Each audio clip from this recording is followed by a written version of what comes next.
7 தமிழர்களின் விடுதலைக்காக பாடுபடும் முதலமைச்சர் ஜெயலலிதாவிற்கு பேரறிவாளன் நன்றி தெரிவித்துக் கொண்டதாக இயக்குனர் எஸ்பி ஜனநாதன் தெரிவித்துள்ளார்.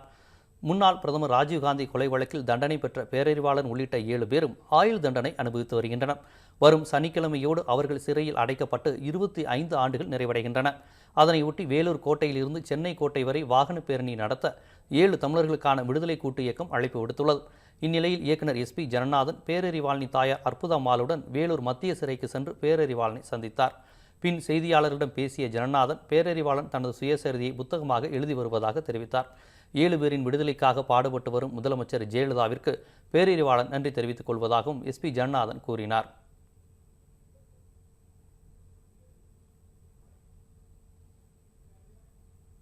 எழுவர் விடுதலைக்காக அரசு அளவிலும் சட்ட ரீதியாகவும் நடவடிக்கை மேற்கொள்ளும் மாண்புமிகு முதல்வர் அம்மா அவர்கள் மீண்டும் ஆட்சி பொறுப்பேற்றதற்கு மகிழ்ச்சி. இதை அவர் செய்தியாக சொன்னார். மற்றபடி எந்த நொடியிலும் விடுதலை அறிவிப்பை எதிர்பார்த்து காத்துக்கிறேன் அப்படின்றது ஒரு எதிர்பார்ப்பாக இருக்குது. அந்த எதிர்பார்ப்புக்கு அநேகமாக 11ஆம் தேதி நடக்கிறது பேரணி உதவியாக இருக்குது.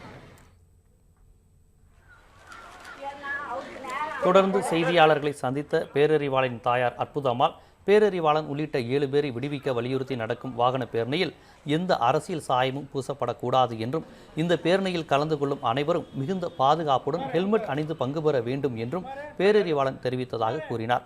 மனிதநேயம் மிக்க அனைவரும் இந்த பேரணியில் கலந்து கொள்ள வேண்டும் என்றும் அற்புதம்மாள் அழைப்பு விடுத்தார்.